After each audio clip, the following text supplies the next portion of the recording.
Bonjour à tous. Aujourd'hui, petit topo sur l'autonomie énergétique en ultra off. Les trois principaux équipements que je prends sont le smartphone, la montre GPS et la frontale.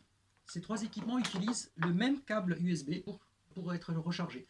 Donc je prends bien sûr le petit chargeur de 120 parce que quand les restos sont ouverts ou dans un bar, on peut quand même recharger. Et sinon, en termes d'autonomie énergétique, il y a deux produits. Le premier, c'est le powerbank, la batterie externe, alors un peu moins de 230 grammes. Donc ça a une capacité de charge d'à peu près 3 recharges de portable. L'avantage, c'est qu'on peut recharger le soir, dans la tente. On n'a pas besoin de soleil pour ça. Par contre, de temps en temps, il faut le recharger. Donc, pour charger l'équipement, on branche derrière.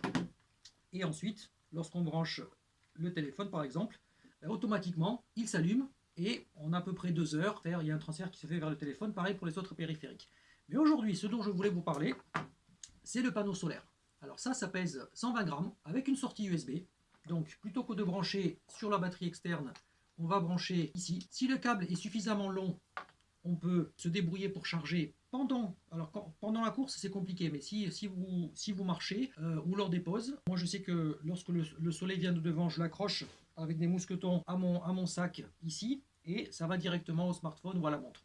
Quand le soleil est derrière, pareil, même principe, on le met dans le dos. C'est un équipement qui est ultra important parce que ça permet d'avancer, d'avoir toujours sa trace GPS avec soi, d'avoir toujours de l'autonomie. L'avantage, c'est qu'on peut même charger la batterie externe, y compris pendant la course, en faisant l'opération, la même chose, plutôt que de charger un téléphone, on va brancher le powerbank à l'arrière, on met ça au soleil et ça charge. Alors bien sûr, ça chargera moins vite parce que c'est un 10 watts, ça chargera moins vite qu'en 220, mais sur des journées ensoleillées, on peut sans problème recharger la batterie externe.